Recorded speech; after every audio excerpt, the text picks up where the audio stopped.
Hello, welcome to another edition of the Pace Report. I'm Brian, Pace reporting live here at the Blue Note here in New York City. Tonight, saxophonist James Carter is playing with his famous organ trio with special guest Nicholas Payton on trumpet, as well as James Blood Omer on guitar. His latest CD, Caribbean Rhapsody, is really a fusion of both classical as well as jazz music. Tonight here at the Blue Note, we're going to talk about the brand new project, as well as his upcoming project with his trio.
Caribbean Rhapsodies.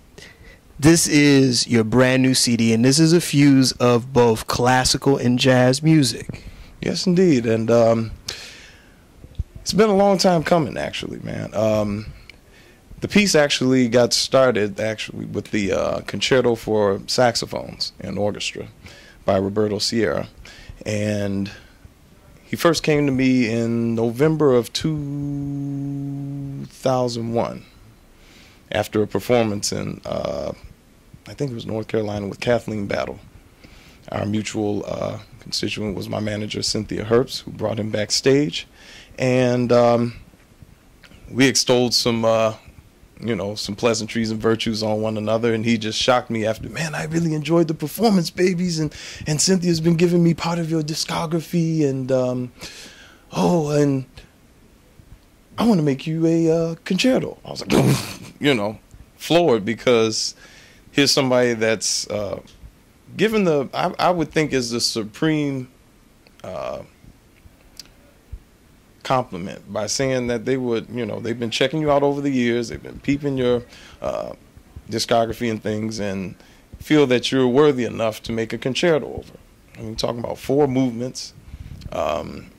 I'm going back and forth between soprano and tenor, and the piece is about 22 to 26 minutes in length, given the freedom that I have on the various ad-libs that I have and cadenzas and whatnot. But it's very, very well written, because the past several times that I've played it, it seems like somebody from one of the chairs in the orchestras has to come up and see what's written and what isn't, and oh my God, you're playing this, and oh wow, I never knew that. There were a couple saxophone professors that I had shown the score to, and they were like, who the hell's playing this?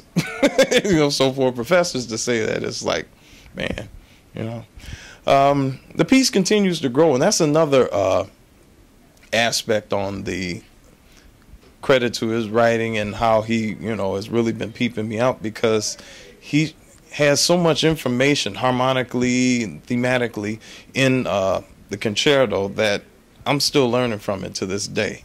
And not every performance is the same.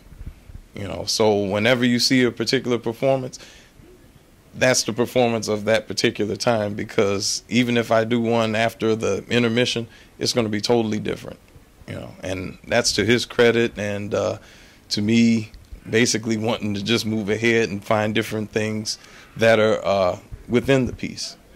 Now, after the success of that concerto, he comes to me again and says, I'm writing a chamber piece for you and your cousin Regina to play with a string quintet. And this became the title track, Caribbean Rhapsody. And man, once again, he's bringing in the elements of Latin America and allowing us free reign with a less plush cushion, if you will, scaling back from a full orchestra to string quintet, which is consisting of violin, two violins, viola, cello, and bass, and my cousin playing double solo along with me. So it was kind of like a reunion when we finally got together on, recording it. And even in rehearsal, it's one thing playing along with the tracks and all that and, getting things mathematically and, correcting things. But to get in the studio and to make it organic and to have my my cousin and, Akua and the rest of the folks that were on, oh man, it was just heaven.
James, how hard was it for you to segue from jazz and playing straight ahead chamber and orchestral music? Because, when we hear you play jazz, in the jazz vein, we hear solos and improvisation. Now this is very structured. How hard was that for you? I think one of the main things as far as being an artist is concerned is just to be able to keep your mind open. And to make whatever the situation, whatever the genre is, your own. And, of course, there's certain parameters that you have to adhere to, in order to be indicative of the idiom. But at the same time, I get a chance to color in and outside of the lines every now and then. Tonight, you are playing with your famous trio with special guest Nicholas Payton and Mr. James Blood Omer. I understand that this is really the nucleus of your next upcoming project. Well, it's the nucleus period. We're actually celebrating our 10th anniversary together. The inaugural hit, of course, being the Live at Baker CD that we did back in June 2001 and was released about 3 years later. Anyway, we're celebrating our 10th anniversary this coming up June. Hopefully we might be back at Baker's, to put it in perspective, but we're still working on the logistics on that. Anyway, as of right now, this is pretty much going to serve as a anniversary happening here. and with Nicholas, who I've been privileged to share studio, stage, and screen with on various occasions over the past year, since the mid-90s. It's just a pleasure to be back working with him again. And of course, Mr. Blood Ulmer, we did the Out of Nowhere CD with back in 2004 here at Blue Note. He's been one of the free rock, free jazz heroes, you know, for me. So he's been a part of the soundtrack of my life, you know. So definitely a pleasure to be able to be thrown into the mix with him at any given time. And for him, he paid me a heck of a compliment. He said that this was the only band that he worked with outside of his own group. So for him to even take that time and that energy to even, you know, bring that to us, it's a blessing in and of itself. I was blessed to be there the night that you recorded Live at Baker's Keyboard Lounge. That was a very, very, first of all, it was hot in that place because Miss Diva was in the house, Miss Aretha Franklin was in the house, and you know when she performs, there's no air conditioning, but and the wings were phenomenal. I mean, Juanita's Kitchen, mwah. But one of the things I remember about that recording, one, was that it really had a very, very unique as well as historic presence of where the trio, especially the organ units of the 60s and the 50s were going, and you are continuing that legacy. Well, to be honest with you, Live at Baker's was originally supposed to be Live at Minton's, but because we couldn't find anybody to cool out the logistics, it was obvious where it was supposed to be in the first place, which was at Baker's. So when it became Baker's, I asked quite a few individuals about attending this, particularly like, not Illinois Jacquet, but I asked him on conversing with the others. Let me see. I had to put the cast together, you know. We're looking at Johnny Griffin, Franz Jackson. There were pretty much four, almost 5 generations of saxophonists that were there. You know, because when you look at Franz Jackson, who used to play with Louis Armstrong, Johnny Griffin, you know, David Murray, Larry Smith, and myself, there's a good, you know, bit of ground that's being covered, you know. And of course, wow, it was the last time I had a chance to play with Pistol Allen on a couple of those tunes. Harold McKinney was supposed to be there, but he had a relapse and a stroke that put him into a coma, and he actually left the day that we started recording. So the late Ken Cox came in and played a couple of things on piano, and of course, like I said, with Leonard Gerard and myself, this was the beginning of the nucleus. This was the birth of the nucleus that you're hearing now downstairs.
being from Detroit, Detroit has had that very rich legacy of music. I mean, even your cousin Regina, Kenny Garrett,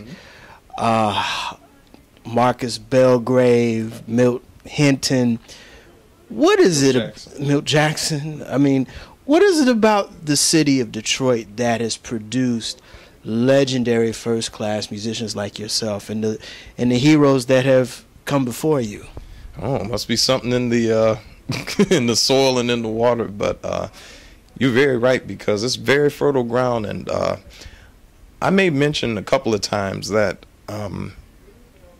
you can think internationally, globally, about various individuals, and there's always a local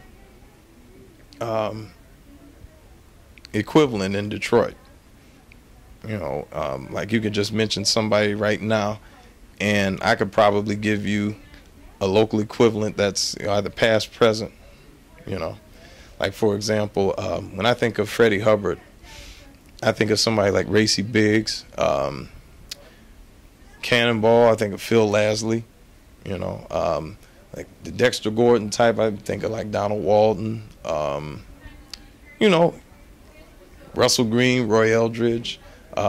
Marcus in two different stages. I think of him as like an older Clifford, and now it's like he's taken on the elder statesman thing of like Louis Armstrong. So it's like he's, you know, gracefully bowed into that, you know, genre. Harold McKinney was like the Duke Ellington of the time, you know. I mean, the list goes on and on. Anybody you put up there, I can just say, oh, such and such exists. Of course, obviously with Bird and Sonny Stitt, Larry Smith, you know. So it's very fertile ground, you know, by either people that are born and raised there or people that wind up transplanting themselves there.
That'll do it again for another edition of the Pace Report, reporting live here at the Blue Note here in New York City.